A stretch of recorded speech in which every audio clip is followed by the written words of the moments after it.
रामायण पाठ 23 दंडक वन में विराट वध।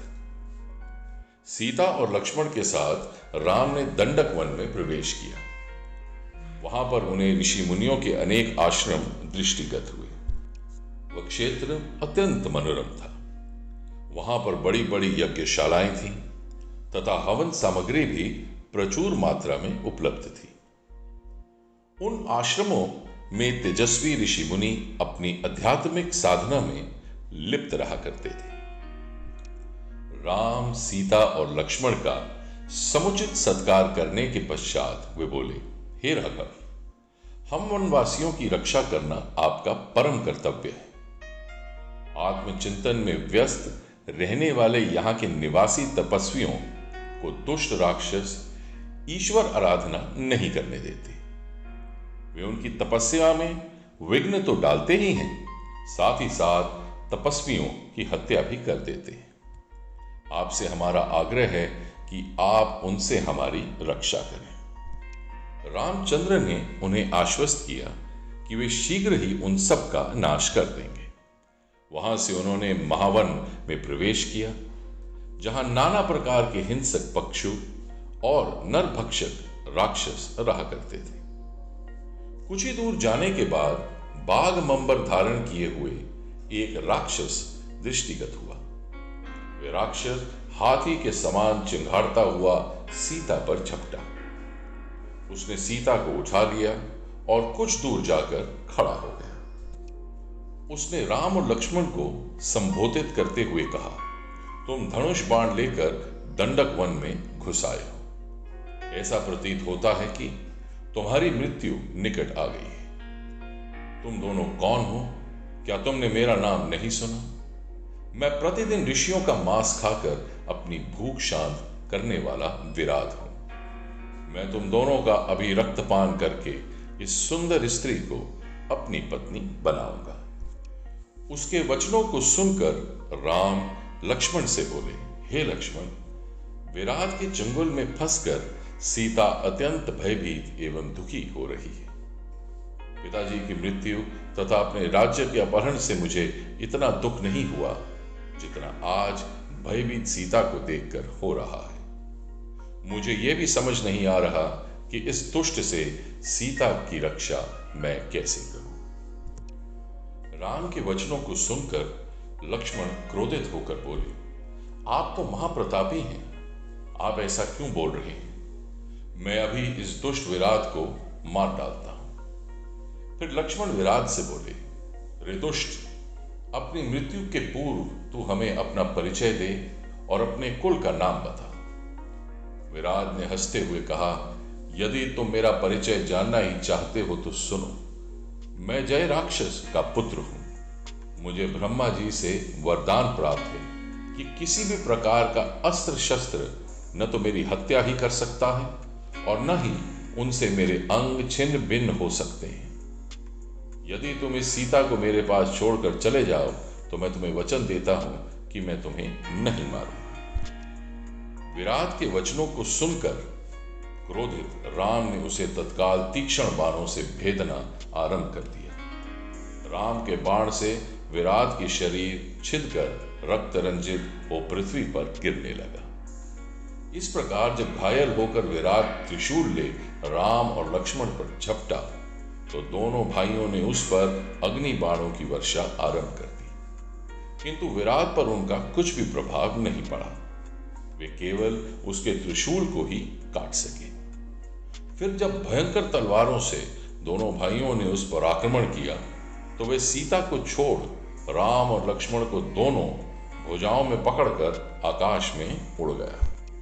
विराट द्वारा राम लक्ष्मण को ले जाता देख सीता विलाप करके कहने लगी, हे राक्षस राज, इन दोनों भाइयों को छोड़ दो। मैं तुमसे प्रार्थना करती हूं और मैं तुम्हारे साथ चलने को तैयार हूं। सीता के ये कहने पर क्रोधित होकर दोनों भाइयों ने विराट की एक एक बाजू मरोड़कर तोड़ दी।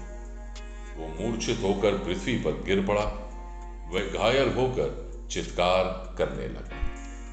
तभी राम बोले, लक्ष्मण, वरदान के कारण ये दुष्ट मर नहीं सकता। इसलिए उचित है कि हम इसे भूमि में खड्डा खोदकर बहुत गहराई में गाड़ दें। लक्ष्मण खड्डा खोदने लगे और राम विराट की गर्दन पर पैर रखकर खड़े हो गए। तब विराट बोला, हे प्रभु, वास्तव में मैं तम्बरू नामक गंधर्व हूं। कुबेर ने मुझे राक्षस होने का श्राप दिया था। आज आपकी कृपा से मुझे उस श्राप से मुक्ति मिल रही है। राम और लक्ष्मण ने उसे उठाकर खड्डे में डाल दिया और खड्डे को पत्थर आदि से पाट दिया। ये देख सारा वन प्रांत खुशी से गूंज उठा। रामायण पाठ 24। महर्षि शरभंग।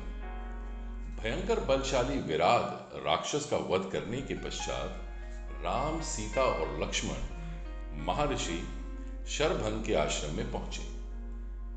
महर्षि शरभंग अत्यंत वृद्ध थे। उनका शरीर जर्जर हो चुका था।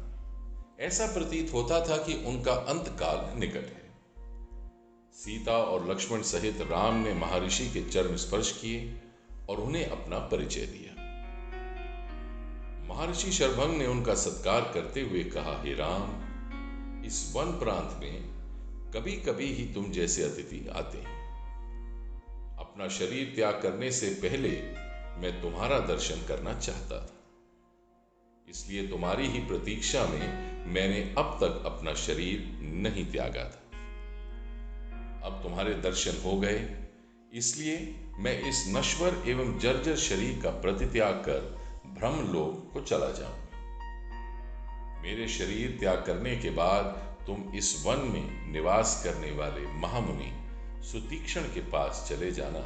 वे तुम्हारा कल्याण अवश्य करेंगे। इतना कहकर महर्षि ने विधिवत अग्नि की स्थापना करके उसे प्रज्वलित किया और घी की आहुति देकर मंत्रोच्चार करते हुए स्वयं अपने शरीर को अग्नि को समर्पित करके ब्रह्मलोक को गमन किया। महामुनि शरभंग के ब्रह्मलोक गमन के पश्चात आश्रम की निकटवर्ती कुटियाओं में निवास करने वाले ऋषि मुनियों ने वहां आकर रामचंद्र से प्रार्थना की, हे राघव, क्षत्रिय नरेश होने के नाते हम लोगों की रक्षा करना आपका कर्तव्य है। जो हमारी रक्षा करता है उसे भी हमारी तपस्या की 1/4 फल प्राप्त होता है। किंतु दुख की बात यह है कि आप जैसे धर्मात्मा राजाओं के होते हुए भी राक्षस जन हमें अनाथ की तरह सताते हैं और हमारी हत्या करते हैं। इन राक्षसों ने पंपा और मंदाकिनी नदियों के क्षेत्र तथा त्रिकूट पर्वत में भयानक उपद्रव मचा रखा है। उनके उपद्रव के कारण तपस्वियों के लिए तपस्या करना ही नहीं बल्कि जीना भी दुष्भर हो चुका है। इसलिए हम आपकी शरण में आए हैं। आप इस कष्ट और अपमान से हमारी रक्षा करें और हमें निर्भय होकर तप करने का अवसर दें। राम बोले, हे ऋषि मुनियों, आपके कष्टों के विषय में सुनकर मैं अत्यंत दुखी हुआ। पिता की आज्ञा से अभी मुझे 14 वर्ष इन वनों में निवास करना है। आप लोगों की रक्षार्थ मैं इस अवधि में इन दुष्टों का चुन चुन कर नाश करना चाहता हूं। आप सबके समक्ष मैं प्रतिज्ञा करता हूं कि अपने भुजबल से मैं पृथ्वी के समस्त रिश्तेद्रोही राक्षसों का समाप्त कर दूंगा। आप लोग मुझे आशीर्वाद दें। इस प्रकार से राक्षसों के विनाश की प्रतीक्षा कर रामचंद्र, सीता और लक्ष्मण के साथ मुनि सुतीक्ष्ण के आश्रम में आए। उन्होंने अत्यंत वृद्ध महात्मा सुतीक्ष्ण के चरण स्पर्श किए और उन्हें अपना परिचय दिया। राम का परिचय पाकर महर्षि अत्यंत प्रसन्न हुए। उन्होंने तीनों को समुचित आसन दिया, उनका कुशल पूछा तथा फल आदि से उनका सत्कार किया। वार्तालाप करते करते सूर्यास्त की बेला पहुंची। तब उन सब ने एक साथ बैठकर संध्या उपासना की और रात्रि विश्राम भी उनके आश्रम में ही किया। प्रातःकाल राम बोले, हे मुनिवर, हमारे हृदय में दंडक वन में निवास करने वाले ऋषि मुनियों के दर्शन करने की बहुत अभिलाषा है। हमने सुना है कि यहाँ ऐसे अनेक ऋषि मुनि हैं जो कई वर्षों से केवल फलाहार करके तपस्या करते हुए सिद्धि को प्राप्त कर चुके हैं। ऐसे महात्माओं के दर्शन से जन्म जन्मांतर के पाप नष्ट हो जाते हैं। इसलिए हे मुनिवर, आपसे हमारी विनती है कि आप हमें जाने की आज्ञा दें। महर्षि सुतीक्ष्ण ने आशीर्वाद देकर प्रेम पूर्वक उन्हें विदा करते हुए कहा, हे राम, तुम्हारा मार्ग मंगलमय। वास्तव में यहाँ के तपस्वी असीम ज्ञान और भक्ति के भंडार हैं। तुम आवश्यक ही उनके दर्शन करो। इस वन का वातावरण भी तुम्हारे सर्वथा अनुकूल है। इसमें तुम लोग भ्रमण करते हुए अपने वनवास काल को सार्थक करो। रामायण पाठ 25। सीता की शंका। मार्ग में सीता ने रामचंद्र से कहा, आर्यपुत्र, यद्यपि आप महान पुरुष हैं, किंतु सूक्ष्म रूप से विचार करने पर मुझे प्रतीत होता है कि अधर्म में प्रवृत्त हैं। हे नाथ, इस संसार में काम जनित 3 दोष ऐसे हैं जिनका उन्हें परित्याग करना चाहिए। पहला है मिथ्या भाषा, दूसरा है पर स्त्री गमन। आप एक पत्नी व्रत धारी और महान सदाचारी हैं, अतः यह कार्य भी आपके लिए असंभव है। तीसरा दोष है बिना वैर भाव से ही दूसरों के प्रति क्रूरतापूर्ण व्यवहार। ये तीसरा दोष अर्थात क्रूरतापूर्ण व्यवहार ही आपके समक्ष उपस्थित है और आप इसे करने जा रहे हैं। आपने इन तपस्वियों के समक्ष राक्षसों को समूल नष्ट कर डालने की जो प्रतिज्ञा की है, उसी में मुझे दोष दृष्टिगत होता है। आपके लक्ष्मण के साथ धनुष धारण कर इस वन में प्रवेश करने के कार्य को मैं कल्याणकारी नहीं समझती। मुझे ये उचित नहीं लगता कि जिन राक्षसों ने आपको किसी प्रकार की क्षति नहीं पहुंचाई है, उनकी हत्या करके आप व्यर्थ ही अपने हाथों को रक्त रंजित करें। मेरी दृष्टि में यह अनुचित और दोषपूर्ण कृत्य है। महाबाहो, पूर्व काल में किसी पवित्र वन में एक ईश्वर की आराधना में तत्लीन रहने वाले एक सत्यवादी एवं पवित्र ऋषि निवास करते थे। उनकी कठोर तपस्या से इंद्र भयभीत हो गए और उनकी तपस्या को भंग करना चाहा। एक दिन योद्धा का रूप धारण कर इंद्र ऋषि के आश्रम में पहुंचे और विनयपूर्वक अपना गढ़ उस ऋषि के पास धरोहर के रूप में रख दिया। ऋषि ने उस गढ़ को लेकर अपनी कमर में बांध लिया, जिससे वो खो न जाए। कमर में बंधे खड्ग के प्रभाव से उनकी प्रवृत्ति में रौद्रता आने लगी। परिणाम स्वरूप वे तपस्या कम और रौद्र कर्म अधिक करने लगे। ये स्वामी, शस्त्र और अग्नि की संगति एक सा प्रभाव दिखाने वाली होती है। आपकी यह भीषण प्रतिज्ञा और आप दोनों भाइयों का निरंतर धनुष उठाए फिरना आप लोगों के लिए कल्याणकारी नहीं है। आपको उन निर्दोष राक्षसों की हत्या नहीं करनी चाहिए जिनका आपके प्रति कोई बैर भाव नहीं है। बिना शत्रुता के किसी की हत्या करना लोक में निंदा का कारण भी बनती है। हे नाथ, आप ही सोचिए, कहाँ वन का शांत तपस्वी अहिंसामय जीवन और कहाँ शस्त्र संचालन, कहाँ तपस्या और कहाँ परिणों की हत्या। ये परस्पर विरोधी बातें हैं।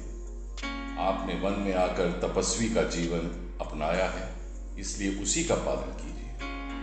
सनातन नियम यही है कि बुद्धिमान लोग कष्ट सहकर भी अपने धर्म की साधना करते हैं। उनकी रक्षा के लिए ही मैंने प्रतिज्ञा की है। क्षत्रिय का धर्म ही दुखियों की रक्षा करना है। ऋषि मुनि और ब्राह्मणों की सेवा तो मेरा कर्तव्य है, फिर मैं तो उन्हें वचन भी दे चुका हूं। क्या तुम्हें विचार में ये उचित है कि मैं उस प्रतिज्ञा को भंग कर दूं? तुम ये कदापि नहीं चाहोगी कि मैं प्रतिज्ञा भंग करके झूठा कहलाऊं, क्योंकि तुम जानती हो कि सत्य मुझे प्राणों से भी प्रिय है और अपनी प्रतिज्ञा का पालन करने के लिए तुम्हारा और लक्ष्मण का परित्याग भी कर सकता हूँ। मैं अपने प्राण का त्याग कर सकता हूँ, किंतु अपनी प्रतिज्ञा को मिथ्या सिद्ध नहीं होने दे सकता।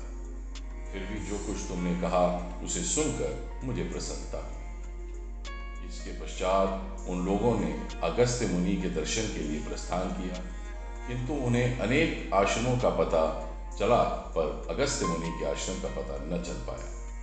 अनेक ऋषि मुनियों के दर्शन करते तथा वनों में भ्रमण करते हुए 10 वर्ष व्यतीत हो गए। इस अवधि में उन्होंने अलग अलग स्थानों में एक एक दो दो वर्ष तक कुटिया बनाकर निवास किया। साथ ही साथ अगस्त्य मुनि के आश्रम की भी खोज करते रहे, परंतु अनेक प्रयत्न करने पर भी उनका आश्रम न मिला। अंत में वे पुनः सुतीक्ष्ण मुनि के आश्रम में आए और बोले, हे महर्षि, मैं विगत 10 वर्ष में वन में भटककर महर्षि अगस्त्य के आश्रम की खोज कर रहा हूँ, किंतु अभी तक उनके दर्शनों का लाभ प्राप्त नहीं कर सका। उनके दर्शनों को मुझे तीव्र लालसा है, इसलिए कृपा करके आप उनके आश्रम में पहुंचने के लिए मुझे मार्ग बताइए। मुनिराज ने कहा, हे राम, तुम दक्षिण दिशा में 16 कोस जाओ, वहां तुम्हें विशाल पिपली वन दृष्टिगत होगा। उसी वन में महात्मा अगस्त के भाई का आश्रम है। कुछ दिन उनके आश्रम में विश्राम करो। जब तुम्हारी थकावट मिट जाए तो वहां से दक्षिण दिशा में 4 कोस की दूरी पर महर्षि अगस्त्य का आश्रम है। रामायण पाठ 26, अगस्त्य का आश्रम। सुतीक्ष्ण मुनि से विदा लेने के बाद राम, सीता और लक्ष्मण ने वहां से प्रस्थान किया। मार्ग में उन्हें नीवर, कटहल, साहू, अशोक, तेंदु, अन्य जंगली पेड़ दिखाई दिए। विचित्र वनों, मेघमाला, सरिताओं तथा सरोवरों के सुंदर दृश्यों को निहारते हुए तथा 2 दिन महर्षि अगस्त्य के आश्रम में विश्राम करने के पश्चात वे अगस्त्य मुनि के आश्रम के निकट पहुंचे। उन वनों का वातावरण अत्यंत मनोहर था। सुंदर विशाल वृक्ष खिली हुई लताओं से शोभिमान हो रहा था। वानर वृक्षों की ऊंची ऊंची शाखाओं पर अटखेलियां कर रहे थे। पक्षियों की मधुर कलरव चारों ओर सुनाई दे रही थी। हिंसक पशु भी हिरण आदि के साथ वैर भाव छोड़कर कलोल कर रहे थे। उन्हें देखकर राम लक्ष्मण से बोले, हे लक्ष्मण, महर्षि अगस्त्य के आश्रम के अद्भुत प्रभाव से जन्मजात शत्रु भी एक दूसरे की हत्या करना भूलकर परस्पर स्नेह का बर्ताव कर रहे हैं। यह महर्षि के तपोबल का ही प्रभाव है। यहां पर राक्षस भी उपद्रव करना भूल जाते हैं। इस युग के ऋषि मुनियों में महामुनि अगस्त्य का स्थान सर्वप्रिय है और सर्वोपरि है। उनकी कृपा से यहाँ के देवता, राक्षस, यक्ष, गंधर्व, नाग, किन्नर आदि सब मानवीय धर्मों का पालन करते हुए प्रेम पूर्वक अपना जीवन यापन करते हैं। इस शांतिप्रद वन में चोर, डाकू, दुराचारी व्यक्ति आने का साहस नहीं करते। ऐसे महात्मा महर्षि के दर्शन का सौभाग्य आज हमें प्राप्त हुआ है। तुम आश्रम के अंदर जाकर ये सूचना दो। लक्ष्मण राम की आज्ञा पाकर आश्रम के भीतर गए और महर्षि के एक शिष्य से बोले, कृपा करके तुम महर्षि अगस्त्य को सादर सूचित करो कि अयोध्या के तेजस्वी सम्राट दशरथ के ज्येष्ठ पुत्र श्री रामचंद्र जी अपनी पत्नी सीता के साथ उनके दर्शन के लिए पधारे हैं। वे आश्रम में प्रवेश करने की अनुमति की प्रतीक्षा कर रहे हैं। शिष्य से लक्ष्मण का संदेश सुनकर अगस्त्य मुनि बोले, तुमने यह अत्यंत आनंददायक समाचार सुनाया है। राम की प्रतीक्षा करते हुए मेरे नेत्र थक गए थे। तू जल्दी से जाकर राम को सीता और लक्ष्मण के साथ मेरे पास ले आ। शिष्य राम, सीता और लक्ष्मण को लेकर मुनि के पास पहुंचा, जो पहले से ही उनके स्वागत के लिए कुटिया के बाहर आ चुके थे। तेजस्वी मुनि को स्वयं स्वागत के लिए बाहर आया देख राम ने श्रद्धा के साथ सिर झुकाकर उन्हें प्रणाम किया। सीता और लक्ष्मण ने भी उनका अनुसरण किया। अगस्त्य मुनि ने प्रेम पूर्वक उन सबको बैठने के लिए आसन दिए। कुशल मंगल पूछने तथा फल फूलों से उनका सत्कार करने के पश्चात वे बोले, हे राम, मैंने 10 वर्ष पूर्व तुम्हारे दंडवन में प्रवेश करने का समाचार सुना था, उसी समय से मैं तुम्हारी प्रतीक्षा कर रहा हूं। ये मेरा सौभाग्य है कि आज मेरी इस कुटिया में तुम जैसे धर्मात्मा, सत्यपरायण, प्रतिज्ञा पालक, पितृभक्त अतिथि आए हैं। मेरी कुटिया तुम्हारे आगमन से धन्य हो गई। इसके पश्चात महर्षि ने राम को कुछ दैवी अस्त्र शस्त्र देते हुए कहा, हे राघव, देवासुर संग्राम के समय से ये कुछ दिव्य अस्त्र मेरे पास रखे थे। आज मैं तुम्हें इन्हें देता हूं। इनका जितना उचित उपयोग तुम कर सकते हो, अन्य कोई धर्मपरायण योद्धा नहीं कर सकता।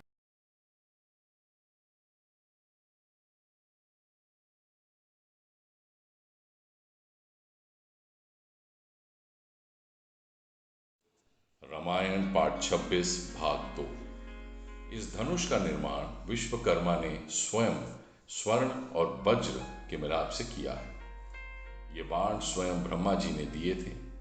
सूर्य के समान देदीप्यमान ये बाण कभी व्यर्थ नहीं जाते। इंद्र के द्वारा प्रदत्त ये तरकस भी मैं तुम्हें देता हूं। इसमें अग्नि की भांति दाहक बाण भरे हुए हैं। ये खड्ग कभी न टूटने वाला है, चाहे इस पर कैसे ही वार किया जाए। इन अस्त्र शस्त्रों को धारण करके तुम इंद्र की भांति अजय हो जाओगे।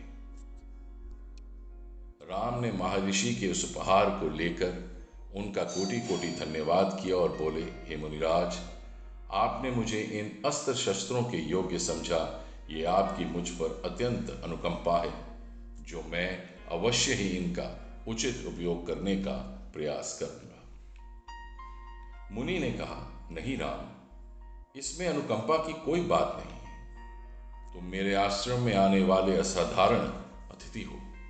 तुम्हें देखकर मैं कृत्य हो गया।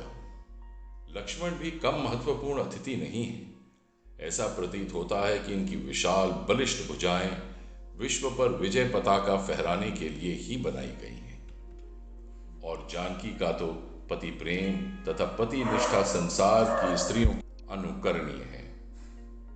इन्होंने कभी कष्ट की छाया भी नहीं देखी, तो भी केवल पति भक्ति के कारण तुम्हारे साथ इस कठोर वन में चली आई। तुम तीनों को अपने बीच में पाकर मेरा हृदय प्रफुल्लित हो उठा है। तुम लोग लंबी यात्रा करके आए हो, थके होगे, अथवा अब विश्राम करो। मेरी तो इच्छा है कि ये तुम लोग वनवास की शेष अवधि इसी आश्रम में व्यतीत करो। यहां तुम्हें किसी प्रकार का कष्ट नहीं होगा।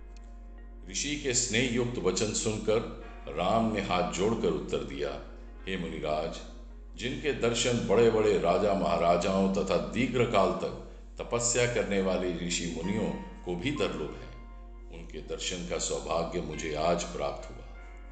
भला इस संसार में मुझसे बढ़कर भाग्यशाली कौन होगा। आपकी इस महान कृपा और अतिथि सरकार के लिए मैं सीता और लक्ष्मण सहित आपका अत्यंत कृतज्ञ हूं।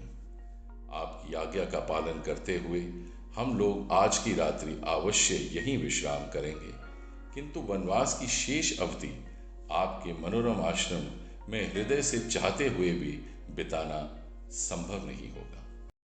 रामायण पाठ 26 भाग 3। इसलिए कृपा करके आपके इस आश्रम के निकट ही कोई ऐसा स्थान बताइए जो फूल युक्त वृक्षों, निर्मल जल तथा शांत वातावरण से युक्त सकल वन हो। यहां आश्रम बनाकर निवास मैं करना चाहूंगा। अगस्त मुनि ने कुछ क्षण विचार करके उत्तर दिया, हे राम, तुम्हारे यहां रहने से मुझे कोई असुविधा नहीं होगी। यदि फिर भी तुम किसी एकांत स्थान में अपना आश्रम बनाना चाहते हो, तो यहां से 8 कोस दूर पंचवटी नामक महावन है। वह स्थान वैसा ही है जैसा तुम चाहते हो। वहां पर गोदावरी नदी बहती है। वह स्थान अत्यंत रमणीक, शांत, स्वच्छ एवं पवित्र है। सामने जो मधुक वन दिखाई दे रहा है, उत्तर दिशा से पार करने के पश्चात तुम्हें एक पर्वत दृष्टिगोचर होगा। उसके निकट ही पंचवटी है। वो स्थान इतना आकर्षक है कि उसे खोजने की तुम्हें कोई कठिनाई नहीं होगी। मुनि का आदेश पाकर संध्या वंदन आदि करके राम ने सीता और लक्ष्मण के साथ रात्रि अगस्त मुनि के आश्रम में ही विश्राम किया। प्रातःकालीन कृत्यों से निर्वित होकर महामुनि से विदा हो राम ने अपनी पत्नी तथा अनुज के साथ पंचवटी की ओर प्रस्थान किया। रामायण भाग 27 पंचवटी में आश्रम। पंचवटी की ओर जाते समय मार्ग में राम, सीता और लक्ष्मण की दृष्टि एक विशालकाय गृध्र पर पड़ी। लक्ष्मण ने उसे कोई राक्षस समझा और उसका परिचय पाने के उद्देश्य से उससे पूछा, तुम कौन हो? इस प्रश्न के उत्तर में उसने मधुर वाणी में कहा, तात, मैं आपके पिता का मित्र हूं। मैं गृध्र जाति के यशस्वी व्यक्ति अरुण का पुत्र हूं और मेरा नाम जटायु है। कृपा करके आप मुझे अपने साथ रहने की अनुमति दें ताकि आपके साथ रहकर मैं सेवक की भांति आपकी सेवा कर सकूं। इस प्रकार से अनुमति प्राप्त कर वे राम और लक्ष्मण के साथ चलने लगा। पंचवटी पहुंचने पर राम ने लक्ष्मण से कहा, भाई, महर्षि अगस्त ने हमें जिस स्थान का परिचय दिया था वहां हम पहुंच चुके हैं। यही पंचवटी प्रदेश है। सामने गोदावरी नदी भी प्रवाहित हो रही है। अतः तुम किसी जलाशय के निकट रमणीय दृश्य वाले योग्य स्थान का चयन करके उस पर आश्रम बनाने की तैयारी करो। लक्ष्मण ने आश्रम बनाने के लिए गोदावरी के तट पर एक स्थान का चयन किया जहां पुष्पों से लदे वृक्ष अत्यंत मनोहर प्रतीत हो रहे थे। वो स्थान चारों तरफ से पुष्पों, गुल्मों से युक्त साल, लाल, तमाल, खजूर, कटहल, तिनिश, पुनाग, आम, अशोक, तिलक, केवड़ा, चंपा, चंदन, लचुकधव, अश्वकर्ण, खैर शमी, पलाश आदि वृक्षों से घिरा हुआ था। निकट ही गोदावरी नदी प्रवाहित हो रही थी जिसमें हंस आदि पक्षी विचर कर रहे थे। चकवे उसकी शोभा बढ़ाते थे। पानी पीने के लिए आए हुए मृगों के झुंड उसके तट पर छाए रहते थे। लक्ष्मण ने वहां पर लकड़ियों तथा घास फूसों की सहायता से शीघ्रतापूर्वक एक कुटिया का निर्माण कर दिया। फिर उसी कुटिया के निकट उन्होंने सुंदर लता पल्लों की सहायता से एक और कुटिया का निर्माण किया और उसमें सुंदर स्तंभों से युक्त यज्ञ वेदी बनाई। उसके बाद उन्होंने दोनों कुटियाओं को घेरते हुए चारों ओर कांटों की बाड़ लगा दी। इस प्रकार आश्रम का निर्माण कर लेने के पश्चात लक्ष्मण ने राम और सीता को बुलाकर आश्रम का निरीक्षण कराया। वे इस सुंदर आश्रम को देखकर अत्यंत प्रसन्न हुए।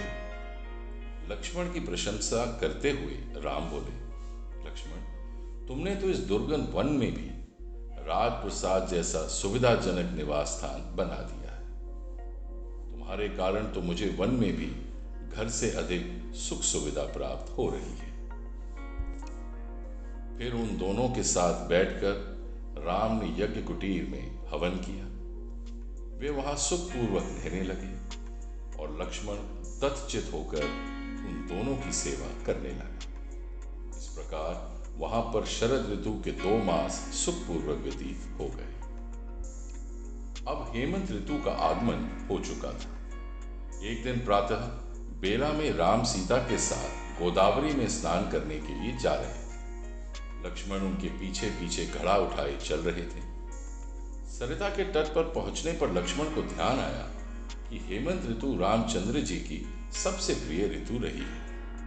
वे तट पर घड़े को रख कर बोले, भैया, ये वही हेमंत काल है जो आपको सर्वाधिक प्रिय रही। आप इस ऋतु को वर्ष का आभूषण कहा करते थे। सूर्य की किरणों का स्पर्श प्रिय लगने लगा है। पृथ्वी अन्नपूर्णा बन गई है। गौरस की नदियां बहने लगी हैं। राजा महाराजा अपनी अपनी चतुर्गणी सेनाओं के साथ शत्रुओं को पराजित करने के लिए निकल पड़े हैं। सूर्य के दक्षिण की ओर चले जाने के कारण उत्तर दिशा की शोभा समाप्त हो गई है। अग्नि की ऊष्मा प्रिय लगने लगी है। रात्रियां हिम जैसी शीतल हो गई हैं। जौ और गेहूं से भरे खेतों में ओस की बूंदें मोतियों की भांति चमक रही हैं। ओस के जल से भीगी हुई रेत पैरों को घायल कर रही है। उधर भैया भरत अयोध्या में रहते हुए भी वनवासी का जीवन व्यतीत करते हुए शीतल भूमि पर शयन करते होंगे। वे भी सब प्रकार के आरामों को त्याग कर आपकी भांति त्याग एवं कष्ट का जीवन व्यतीत कर रहे होंगे। ये तात विद्वजन कहते हैं कि मनुष्य का स्वभाव उसकी माता के अनुकूल होता है, पिता के नहीं। किंतु भरत ने इस कथन को मिथ्या सिद्ध कर दिया है। उनका स्वभाव अपनी माता के क्रूर स्वभाव जैसा कदापि नहीं। लक्ष्मण के कैकेयी के लिए निंदा भरे अंतिम वाक्यों को सुनकर राम बोले, लक्ष्मण, इस प्रकार तुम्हें माता कैकेयी की निंदा नहीं करनी चाहिए। वनवास में हमने तापस धर्म ग्रहण किया है और तपस्वी के लिए किसी की निंदा करना और सुनना दोनों ही पाप है। कैकेयी जैसे भरत की माता है, वैसे ही वो हमारी माता है। हमें भरत के द्वारा त्रिकूट में आकर कहे हुए विनम्र, मधुर एवं स्नेहयुक्त वचनों को ही स्मरण करना चाहिए। मैं तो हम चारों भाइयों के पुनः प्रेम पूर्वक मिलन वाले दिन का उत्सुकता से इंतजार कर रहा। इस प्रकार भरत के वियोग में व्याकुल राम, सीता और लक्ष्मण के साथ गोदावरी के शीतल जल में स्नान करने के बाद आश्रम में वापस आए।